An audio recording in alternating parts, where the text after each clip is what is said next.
tukikuwa na kitu tunataka kufanya kitu, tunaanza kwenda kwa kesi, sijui tuna impeach nani, sijui tunataka like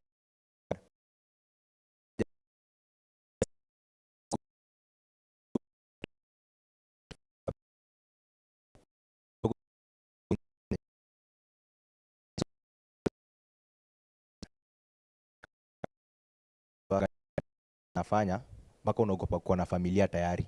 Like you are young, you have that trauma of just having a family because amefinyiliwa mpaka kwa ukuta ile inafika point unasema ni mimi nataka kuwa na familia ama bado sijafika. So hata sasa hii tukiendelea like mnasema sijui tuendelee kuwapatia time, hakuna mali tutaenda. Sectors kama gani? Kama ukiona health ama which sector ndio inakupea trauma? Hata health tu, yani like hata ugonjwa inakuogopa, ugonjwa hezi kukujia. Ugonjwa yenyewe because ugonjwa inaogopa usao utaenda kutibiwa aje juu. Hiyo sha inakaa tu ni kama imposter NHIF nyetai kufanya. So I think kuna mtu tu anakulia mahali mwenye ameshajiwekea jina huko juu kwa gava. Unaona? So ukikuja pia kwa fuel, hii mafuta. Unajua hii Kenya mafuta ndo kila kitu. Mafuta ikipanda everything goes up. So inafika point inafaa aishukishe hiyo mafuta ndio pia sisi like wananchi tupate hizo vitu at an affordable price. But yeye kila ni unasikia anapunguza na sijui 2 cents kidogo kidogo, ameongeza na 3 cents. So anapunguza na kidogo, akiongeza next time anaongeza at least na moja. Unaona? So umefanya hesabu zao. So si ati nyinyi mtapiga makofi huko ati amepunguza, but angalia tu vizuri last time fuel ilikuwa sema amepunguza na hiyo 1 cent. Akikuja kuongeza ataongeza na like ana increase, so decrease yake iko chini but increase iko juu, so inaenda kila mali ki affect hiyo tax. Yes. Hesabu mzuri hiyo. Naona wanacheza mind games. Well, Miss K, yes. Imedeliver ni zile makofi walipiga Salasia. I don't know. Siko sure why tuko hivi. I want to ask our Miss El Chapo a question. Miss El Chaps, habari. Mzuri. You were talking about this Chapo situation when you're referring to the job opportunities maju. Yes. Sasa, aren't we complaining sana? Si mmepewa job, si mmesema mna job. Now when you're given a job, you say ata mnaenda tu kuambiwa you walk pets, muoshe watu wazee. Si kazi ni kazi, mchagua jembe, kweli ni mkulima. Really? Okay, actually, si eti unatuambia tutafute job na tutuma nje. Unataka kubaki Kenya peke yako au nini? Unaona, mbona la tutuma nje? I create those opportunities here in Kenya.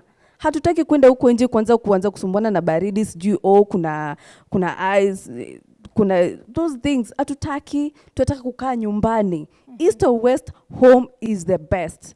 Hizo vitu unasema watu unataka kutuma huko nje tukafanya job ya hosi, tengeneza hosi poa hapa Kenya. Wale wanaenda kutafuta job huko India, wale wanaenda hosi huko India wafanywe hizo matibabu hapa Kenya. But do you really want to be a doctor in Kenya in this time? Wanakuanga kwa streets daily. Sisi heri tu ende huko maju. And now that's not the problem of madaktari kwa street. Mbona kwa street? It's because the government is denying them what they deserve. Right. Do you know how much it costs someone to be a doctor? How many years mtu anakuwa hosi and then unakuja kumlipa pesa kidogo? Just wewe umetoka kwenye umekuja umekuwa elected, umekuwa president, umekuwa MP. Pesa yenyewe unapa pesa mingi kuliko mtu mwenye amespend so many years. Do you know how much it costs someone kuna mtu kwa bed, mtu amepata accident unakuja kumfix? Hiyo courage. Hata hiyo president mwenye hawezi taka kunio msee. Ataambia kwanza mfix and then leteni muone. So that's the thing, they need to pay our doctors vizuri. They need to take care of our civil servants if they want them to deliver, if they don't want to see them in the street. That's the thing. And our Miss El Chapo has dropped some serious bars, Linda. Absolutely. And you know, I was just thinking about the Big Four agenda, which is also inculcated in the manifesto. Right. And I'm wondering which ones have they so far achieved better? Because so far, wameband Kags alisema ni 28%. Well, we can hear from Mugambe. Katia, the Big Four agenda. Do you think those Big Four agenda is in our agenda? Are they agendaing? Agendaing? Please help me with the mic. The agenda has never agended in Kenya. Kazi yetu kitu tu tunangangana ni kumsikiza kituambia na leo nimetenga bilioni na kesho nitatenga bili. Unakaa tu uko bro umetenga sana msee. Umeinsist that na kesho kutwa nitatenga. Then you're like, "Wait bro, why are you always tenging for us?" Na si tuko hapo tuna mwanzo unatenga tu at some point watu wenu walikuwa sijui tanga sijui nini. I'm like, "Bro, what is happening?" Because every other time you're saying because Big Four mostly was from the previous regime, which he was a part of. Yes. Akakuja akasema hiyo ilikuwa mbaya, mimi nisikizeni. Yeah. He came in and changed it up, spruced it up, akarusha spice na chapo kiasi hapo, alafu akasema hii sasa bottom up. Bottom up ya nani? but Mugambi, I'm just curious.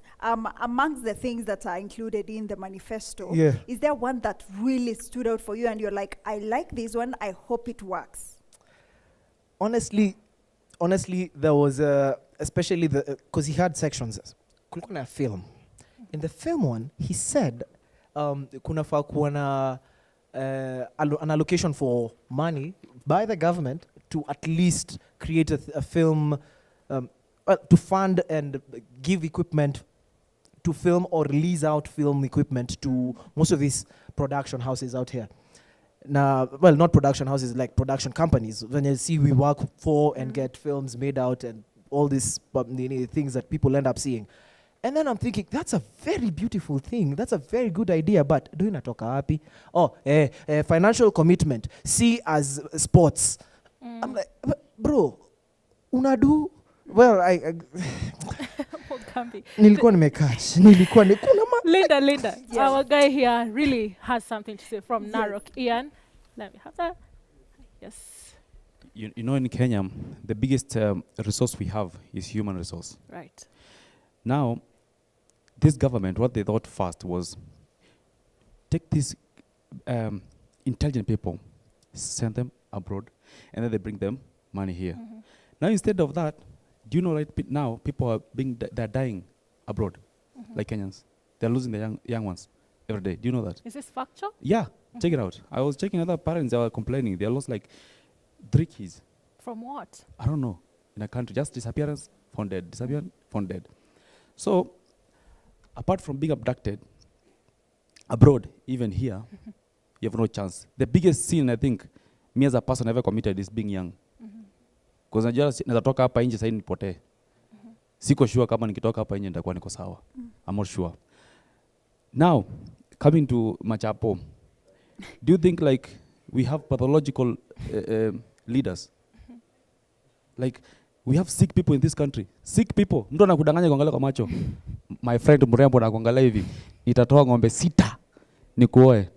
Na mimi naishi nyumba ya mabati, my friend. Ina make sense? It does not make sense for sure. Ile kitu amedeliver wengi ni maskini bado anaendelea kudeliver. Kujifungua after. So hii serikali ningekuwa na uwezo mimi saa hii ningefuta kila mtu kazi wote. Kila mtu wananchi wajitawale tu peke yao. That would be your solution. Of course. Hakuna kitu tunafanya. Without a leader. Isn't that lawlessness? No. Don't we need the, Wananchi wanafikiria kuliko serikali. Tunafanya nini hasa? Right.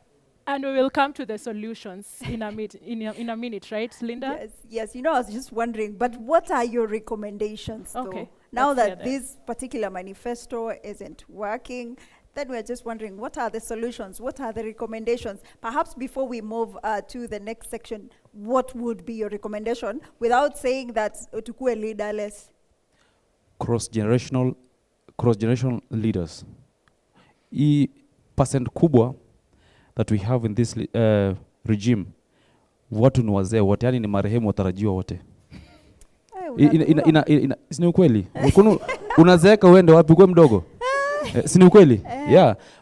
Angalia the most performing MPs. Peter Selassie, young. Ndidi Nyoro, young.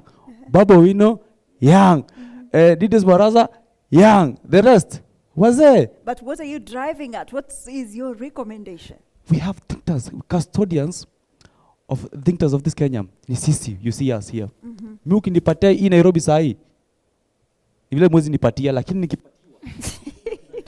Well, unajikampainia. No. You've not answered me, but We'll just move to the next segment. Miss Kay, what do you think? I feel like we should get back to Kagina. Amenyamaza sana uko na our lovely panelists. Indeed, I think we have clearly identified the issues that we have, the frustrations. Watu wameongea. Kuna wengine karibu iwatoke, kuna wale imewatoka.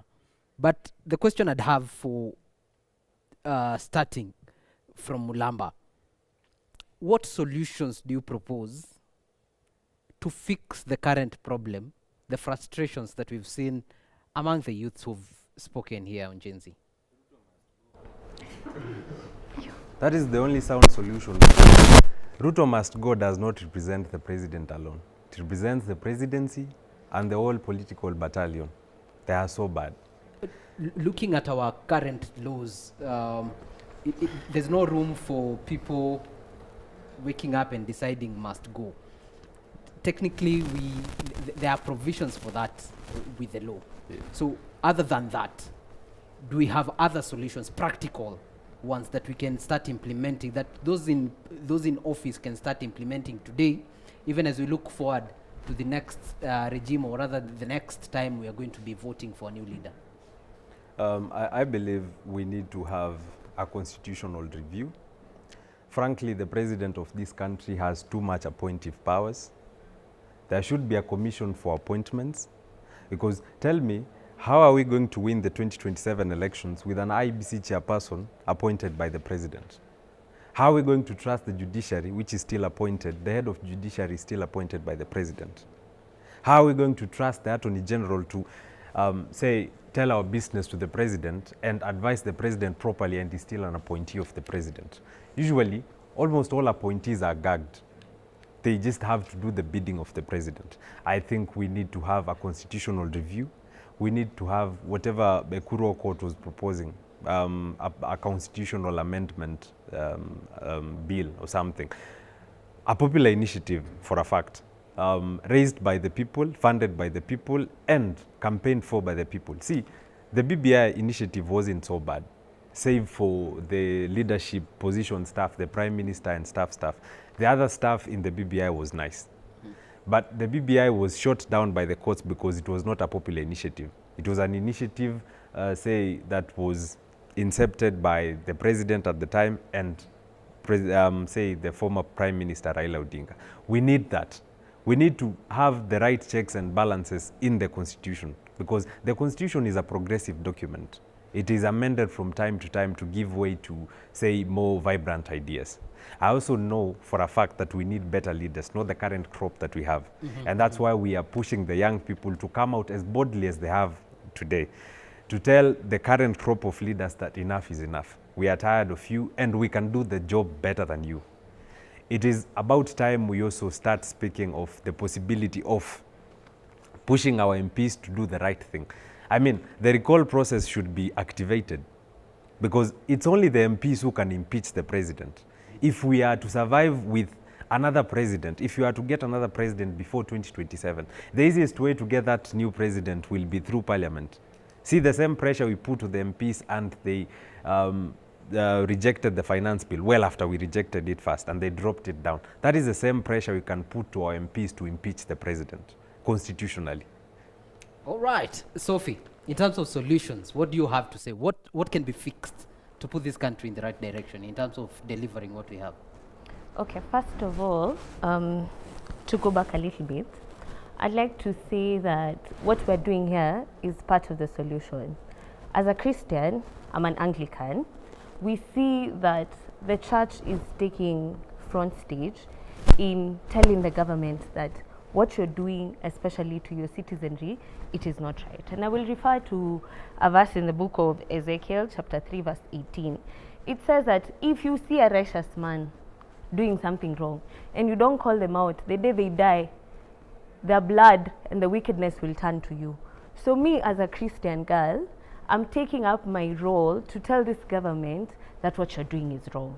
What you're doing is wrong because, number one, you're killing us, you're suppressing us, even when the Constitution has given us right to stand up and say, this is not what should be done. So solutions, number one, would be, we have been told many times that we're leaderless, we're partyless, But what we are doing as the youth is organizing to take political power. We have heard of the J25 movement, of which I am a part of, and we're trying to mobilize every single aspirant all around Kenya who is a young person. We come together, we develop correlation of manifestos that if in the ward level something happens, then it affects the constituency level, it affects the county, and generally it affects the country. Another thing would be having the judiciary be the only.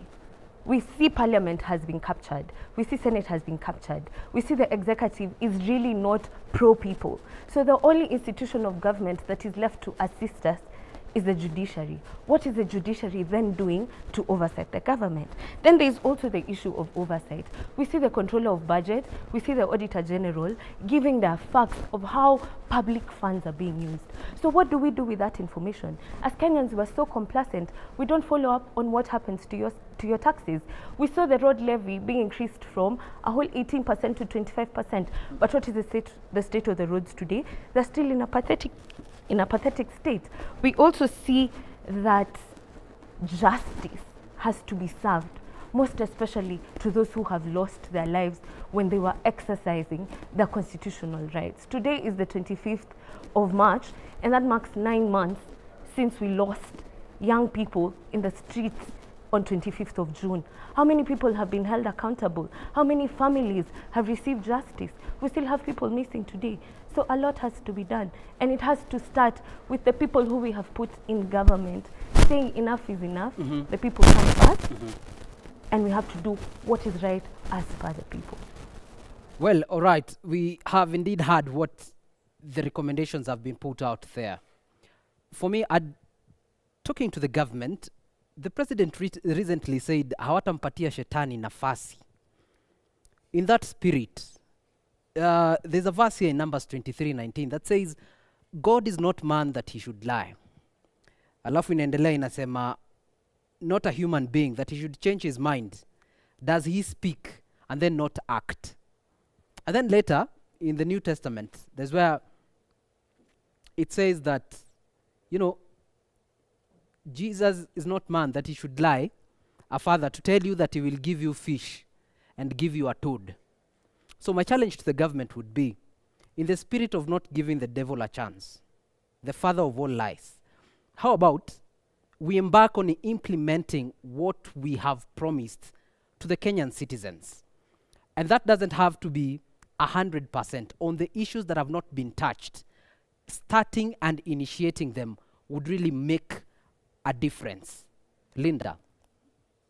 Well, with the spirit of reading the Bible, there are many verses that really speak about leadership. I'll not speak about mine, but it was close to Matthew 20:25. I want everyone to go read that. It's about leadership, and it's about this distribution of chapo and mismanagement of all these resources. But Kagina, have you noticed that there are more misses than hits?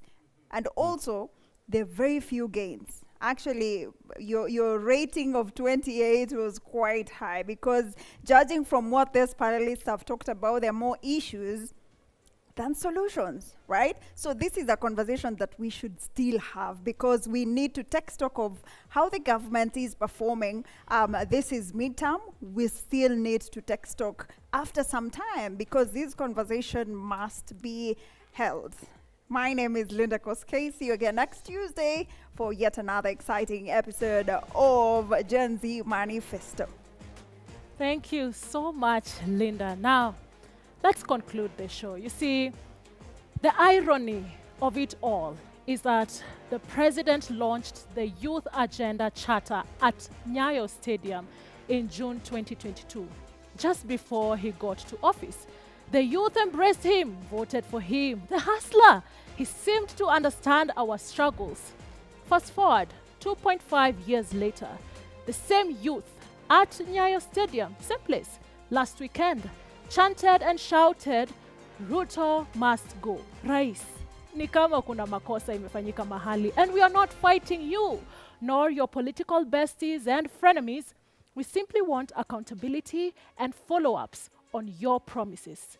And just to quote the Bible, as this is the language you seem to prefer. Numbers 30 verse 2 says, if a man makes a vow to the Lord or swears an oath to bind himself by a pledge, he shall not break his word.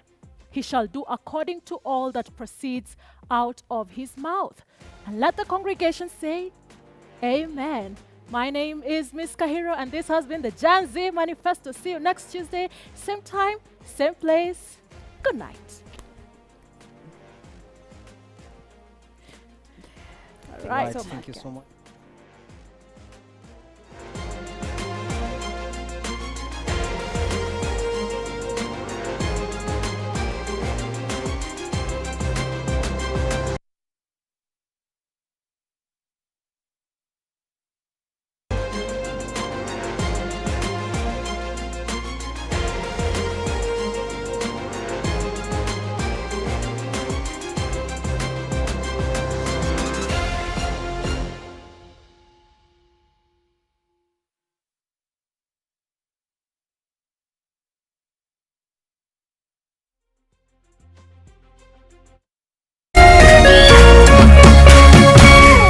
Meme TV, Muthegi wa Rũrĩrĩ.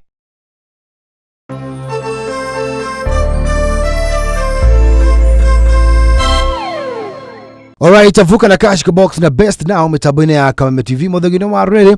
Ũmũthĩ nĩ mũthenya wa kerĩ kia Mami Tuesday. Yes, harĩ ũthĩ ũkĩrĩ nĩ Tuesday ya mweri 25 mweri ũkĩrĩ wa gatatũ mwaka wa 2025. Thikũ nini tuingĩra mweri mwerũ, mweri ũkĩrĩ wa March. Vuka na Cash Box na Best Now thĩinĩ wa Star